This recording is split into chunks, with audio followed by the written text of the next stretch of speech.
C'est un voyage à haut risque. Il y a quelques jours encore, la petite ville ukrainienne de Vovchansk, dans le nord de Kharkiv, était épargnée des combats.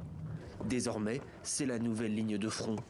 L'endroit est extrêmement dangereux, soumis à des bombardements constants. Et les Russes sont tout près, à quelques centaines de mètres seulement. Ça ne s'arrête jamais. L'intensité des bombardements ne diminue pas. Les Russes envoient tout ce qu'ils ont sur la ville. Les Russes ouvrent donc un nouveau front. 5 bataillons, soit environ 50 000 hommes, avancent le long de la frontière entre les deux pays. Pour le moment, avec succès. En quelques jours, ils ont réussi à prendre environ 130 km² de territoire. Mais l'armée ukrainienne l'assure, leurs défenses tiennent. Les autorités sont mobilisées pour évacuer les habitants.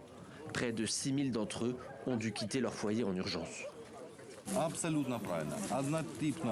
C'est comme Bakhmout, c'est comme Avdiivka. C'est la seule méthode qu'ils connaissent. La Russie ne dispose plus assez de véhicules et le peu qu'il leur reste, ils essaient de ne pas les utiliser. Alors, ils compensent cette absence d'équipement par des soldats qu'ils envoient mourir. C'est vraiment un hachoir à viande. Si cette offensive n'est pas une surprise, elle provoque malgré tout un début de polémique au sein des forces ukrainiennes. Certains reprochent à l'état-major leur impréparation et l'absence de fortifications suffisantes.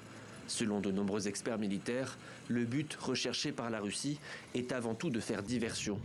Car si l'avancée se poursuit, l'armée ukrainienne pourrait être alors obligée de renforcer ce nouveau front au détriment du Donbass, où se joue la plus grande partie de la guerre.